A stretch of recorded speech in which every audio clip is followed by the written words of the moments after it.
Manipuri gi irang foreign gi khut yaowe haibagi khudam fangle Kuki sing da khulai thindok thinjin tawba KNA-B gi cadre ama fare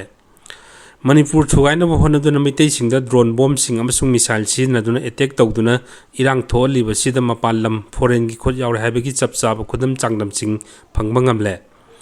Mapal lebak dagi pusilakpa khusukhlai sing jungle da aronba amadi sapagadaba lambi thiduna maitai sing da yamna toina attack tawriba Kuki militant sing da thindok thinjin tawbani haiba Kuki National Army Burma KNA-B gi cadre ama Assam Rifles na fare Republic TV na phongba paw mugi matungina Assam Rifles na farba cadre adu Myanmar Saigang Division gi Khampat village dagine mamingna Thanlian Cup kawi hari Mak hokiba irai nimita Chandel district ki manung chanba Indo-Myanmar border maya dagi pharaba matung Manipur police ta sinar khibani Mak Indo-Myanmar border da mapan lebak dagi pusilakpa khusukhlai sing mafam adu dagi Kangpokpi amasung Chutrampur district phawa aronba amadi sapagadaba lambi thiduna thindok thinjin tawbada chenabani handak phariba sisu mahakna Indo-Myanmar border maya dagi Chutrampur da khulai thinnanaba honaringai da phabani hari Assam Rifles na wang pang chathabada Mak masama Kuki National Army Burma gi active cadre amani haina khangba ngamle Mak Chutrampur amasung Kangpokpi district ta leiba Kuki insurgency sing da khulai pithok pisin tawbada chauna mateng pangwa misak amani mahak handaki asina ahan banate mamang da su asingum thabak kyarak chathakre amasung mahak khakta natana atopa miyoi kyasu thabak asi chathabda chenai haiba khangba ngamki Kuki National Army Burma gi cadre ama state asida phaba asina Manipur da chathariba irang asida mapalam gi khut yaowe haibagi khudamni haina su paw asina makatari Republic TV na Assam Rifles ki paw palladuna Manipur gi irang asida mapalam gi khut yaowe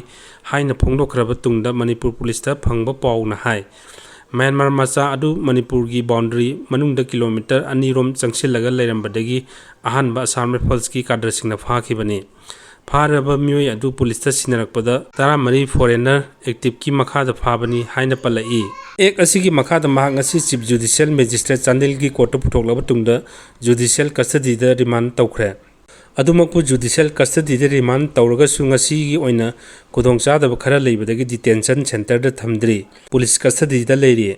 ahanba Assam Rifles ki personnel singna miyoi adu police ta sinaklaba tungda makha tana wahang pang chathaki Makna phongdokpa wafam sing haujimaki oina media da phongdokpagi kudongchaba leitri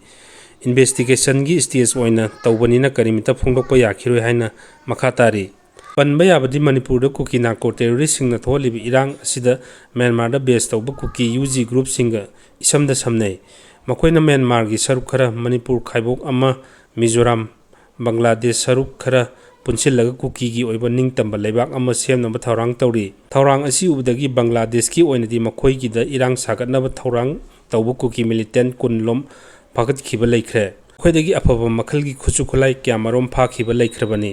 masida sunatana handaki Manipur gi tampak lamda Kuki militant singna chatharkiba drone attack amasung missile attack aduda Myanmar da base tawbu Kuki singna yamna toina sinab khulai ni haina su paw sina makhatari